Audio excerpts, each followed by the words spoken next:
안녕하세요. 행정사 이병입니다. 저번 시간에 권리를 침해당했을 때 말씀드렸었죠. 오늘은 그 2탄입니다. 이제 아들이 다음날 학교에 갔다 왔습니다. 그리고 나서 이야기를 아빠인 저와 같이 이야기를 하고 있는 겁니다. 다음날 아들이 학교에 다녀와서 아빠에게 선생님을 뵙고 왔다고 이야기를 합니다. 그래, 말씀 잘 드렸니? 예. 시험 점수가 제가 생각했던 거와 조금 틀려서 그것 좀 여쭤보려고 왔습니다. 그래? 뭐가 이상한데? 예, 저는 두 문제는 정확히 잘 몰라서 틀린 거는 괜찮은데 나머지 문제는 정확히 잘 적었다고 했는데 점수가 생각보다 조금 그래서 어떤 점이 틀렸는지 확인 좀 하려고 왔어요. 선생님은 정확하게 채점했단다. 채점 기준표대로 채점을 했고 이것에는 전혀 문제가 없지. 선생님, 저 그럼 답안지 한 번만 볼 수 있을까요? 좋다, 보거라. 아들은 얼굴을 찌푸립니다. 아니, 어떻게 이렇게 채점을. 선생님, 어떻게 이게 10점이 아니고 5점이죠? 라고? 5점이죠? 그리고 풀이 과정도 정확히 적었는데? 이렇게 말하고 싶었으나 엄한 분위기에 압도되고 너무 선생님께 대든다는 생각에 그냥 참았다고 합니다. 그리고 또 다른 문제의 채점도 마찬가지였습니다. 사실 아들은 수학을 좀 곧잘 합니다. 요즘 피라미드의 높이도 각도를 이렇게 구해가지고 정답을 맞출 정도로 요즘 실력이 일취월장하고 있거든요.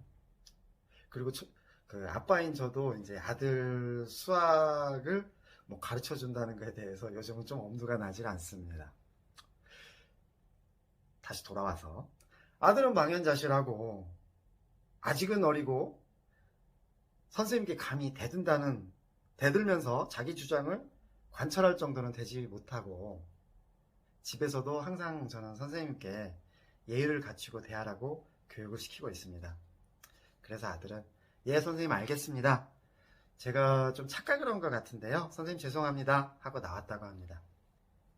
아들은 갈등의 해결 방법으로 처음에는 경쟁 방식을 채택을 했는데 상대의 권력이 너무 커서 다음에는 수능 전략으로 전략을 바꾼 것 같습니다.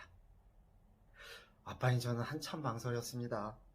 아들에게 과연 이것에 대해서 어떻게 이야기를 해줄까? 마음 같아서는 선생님을 찾아뵙고 한번 따지고 싶었는데 왠지 망설여지네요. 그건 현명한 행동인 것 같지도 않고. 설령 아들의 뜻대로 점수가 변경된다 하더라도 혹시 아들에게 학교 생활에 문제가 생기지 않을까라는 학부모로서 참 소심한 생각도 많이 들었습니다.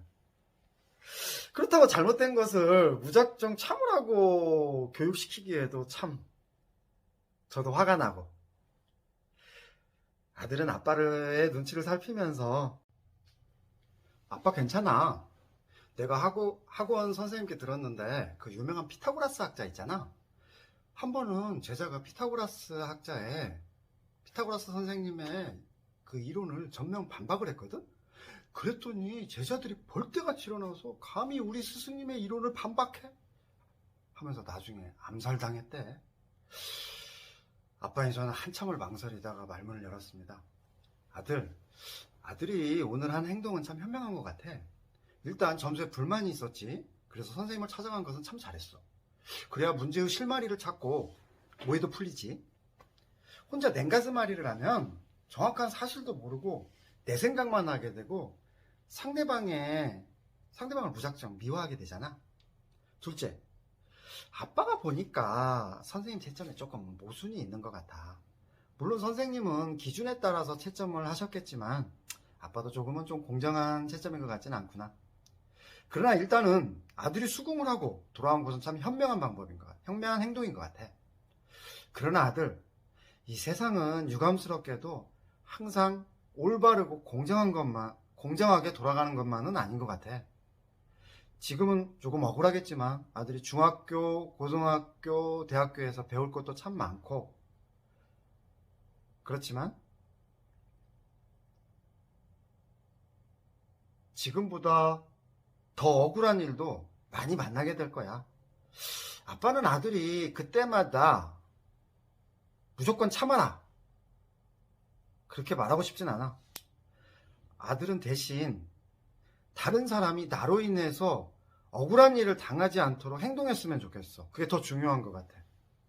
다른 사람의 행동을 내가 통제하기는 참 쉽지가 않아. 아빠도 아들을 아빠 생각대로 그렇게 막 강제하고 있지는 않잖아. 그지? 동의하지? 아들, 훌을 털어버리고 다시 새롭게 생각하자. 정확한 사실, 팩트는 확인했잖아. 아들, 마음 가뿐하지? 그래, 오늘 기분도 좀 꿀꿀한데 오늘 한번 신나게 한번 놀아봐. 게임 한번 하고 하루 종일 한번 놀아보자. 공부는 하지 말고. 알았지? 아들은 언제 화가 났었는지 까마득히 잊어버린 채 자기 방에 가서 친구들을 불러 온라인 게임을 하면서 히히덕거립니다. 우리 아들 역시 쿨해. 여러분은 이러한 일을 당했을 때 아들에게 어떤 조언을 하시겠습니까?